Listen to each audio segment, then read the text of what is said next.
ISD.com.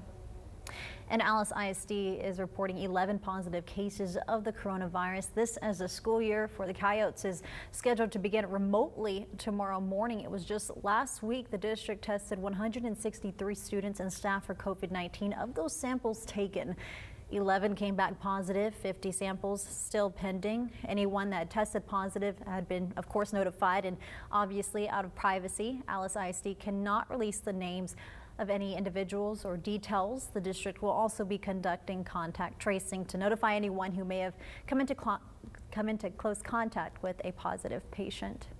And public schools in Nueces County are set to begin in-person classes tomorrow. It was just last Friday we first told you about these stats coming down from Corpus Christi ISD showing 108 employees with CCISD had tested positive for the coronavirus since June. We also have learned that at least 3 CCISD students have tested positive. However, it is important to note here that the health district does not believe any of the cases were contracted while at school.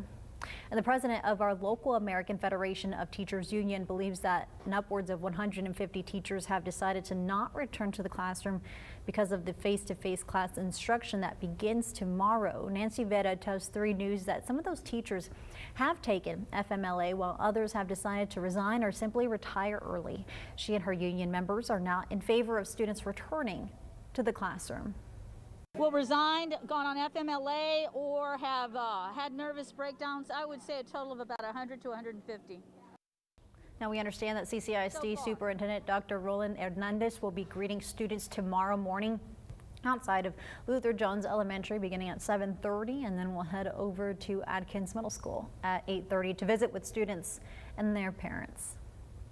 Texas school districts will begin reporting cases of COVID-19 to the state tomorrow. Administration is supposed to provide the Texas Education Agency with the numbers of positive cases since the start of the academic year.